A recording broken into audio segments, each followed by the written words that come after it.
If you're ready to start using your DSLR or mirrorless camera to record some awesome videos, then you're going to need to know frame rates. There's a lot of different frame rates you can use to record your video. 24, 30, 60, 120. But which one are you supposed to use? In today's video, I'm going to help you understand frame rates, when and how to use it, and we're going to keep it this simple right after this intro.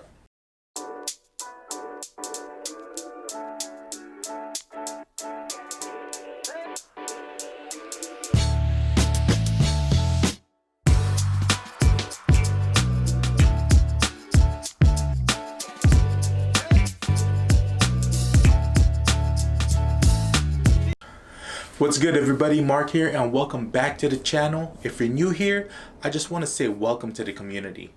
This channel is all about providing a source for newbie creators to get them started with taking photos and creating videos. So if you're interested in these type of contents, consider subscribing.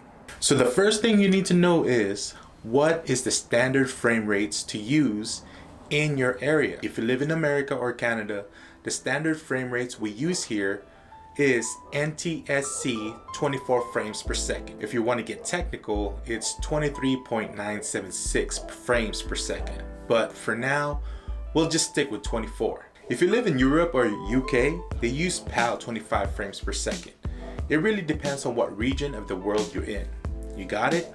Yes, no, maybe so. I can get all technical on how these frame rates work, but I'm just gonna give you the general basic idea and what you want to know and what you need to know. Since I'm based in the US, I'm going to use the example of 24 frames per second. Now, all the examples I'm about to give you are just basic general guidelines. You don't necessarily have to follow it, but it is good to know. In the end, it's however you want your video to look. Now me, so let's go. If you're planning to have that cinematic look on your videos, like you see in the movies, then you want to record with 24 frames per second. This frame rate gives you that filmic look and motion blur. If you want to vlog, you can use 30 frames per second. This gives you that natural look for vlogging instead of that filmic look. Usually you see 30 frames per second on news broadcasts, but nowadays people even vlog with 24 frames per second. With 60 or 120 frames per second, these are mostly used when you want to do some slow motion footage. Since you have 60 or 120 frames in a second, you're able to stretch that out without losing quality, and it'll help stabilize the footage in post. So last week I did a video on shutter speed, which is one of the camera basics you need to know. If you haven't seen that already, make sure to click the card up right here or the link down in the description box. Basically, frame rates and shutter speed goes hand in hand.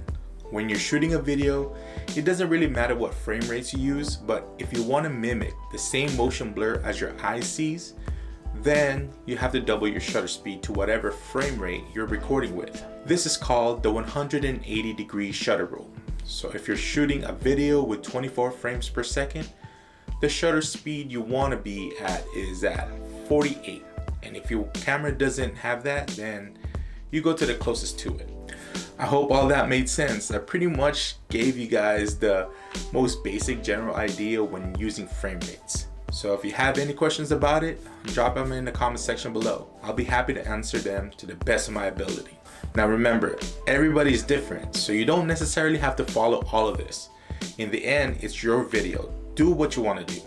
Everybody have their own creative way, so create something that you want. Anyways, if you found any value on this video, or you're just feeling good, give this video a thumbs up, subscribe to this channel, hit that notification bell so you won't miss any of the upcoming videos. There's gonna be one each week, so you don't wanna miss out. Until then, catch you all into the next one. Peace. Just stick with 24. Kobe.